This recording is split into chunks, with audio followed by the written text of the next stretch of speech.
Welcome to Trail Mix, your 2024 election mental health guide. This week, we explore the major voter demographics that could throw a wrench into Donald Trump's navigation. Plans for victory, plus exclusive interviews with Sen. John Fetterman and New Hampshire Gov. of Chris Sununu. All summary ladies with just 20 days until the Iowa caucuses kick off the 2024 presidential nominating process. Nikki Haley is suddenly threatening to turn a proper coronation of Donald Trump into a real contest. But Haley's surge reveals a broader problem for Trump, one that could potentially derail former president in the general election if she defeats him in primary. Women, including Republican women, still don't like the former president.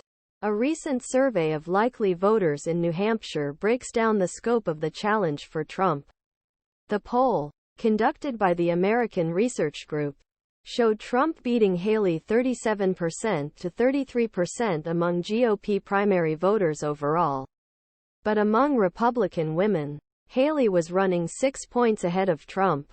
There's no sign of a blowout, but considering Trump's strong standing in today's GOP and New Hampshire, the numbers at least point to a path for Haley to put the former president ahead of the nation's primary state. Behind the scenes in Republican campaign circles, Trump's vulnerability with female voters, especially college-educated women, is worrying operatives who believe he might have a shot at defeating President Joe Biden in the general election. The party base, a former Trump appointee who is considering joining forces with Haley, told the Daily Beast that there continues to be a denial of votes from white suburban women.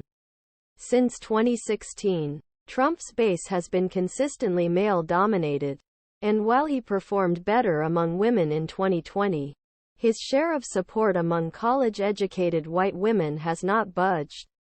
According to Pew Research data, 59% of college-educated women in 2020 were supportive of Biden. Even if Haley can make a slight dent in those numbers as the GOP nominee in 2024, Biden could put his campaign on the defensive beyond its usual handful of battleground states. While Haley's campaign won't share any internal data on female voters, those close to her operation have suggested they know how important voting bloc will be to her, both in New Hampshire and rest of primary states.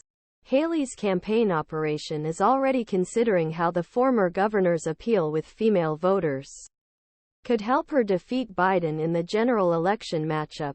Female demographics are an increasingly important issue nationally, a source close to the Haley campaign in New Hampshire told the Daily Beast, requesting anonymity because they were not authorized to speak on behalf of the campaign.